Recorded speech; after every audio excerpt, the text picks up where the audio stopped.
Non దోస్కి వచ్చాను. మా daddy pizza order పెట్టారు.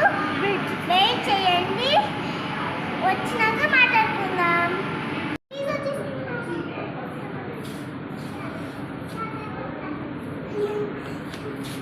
ఇంకా తినేస్తున్నాం. చాలా బాగుంటుంది. చేస్తాను చూడండి. తీసుకోబా. సూపర్ అండి. వద్దు నువ్వు తీసుకుంటాడు. అయ్యో నెక్స్ట్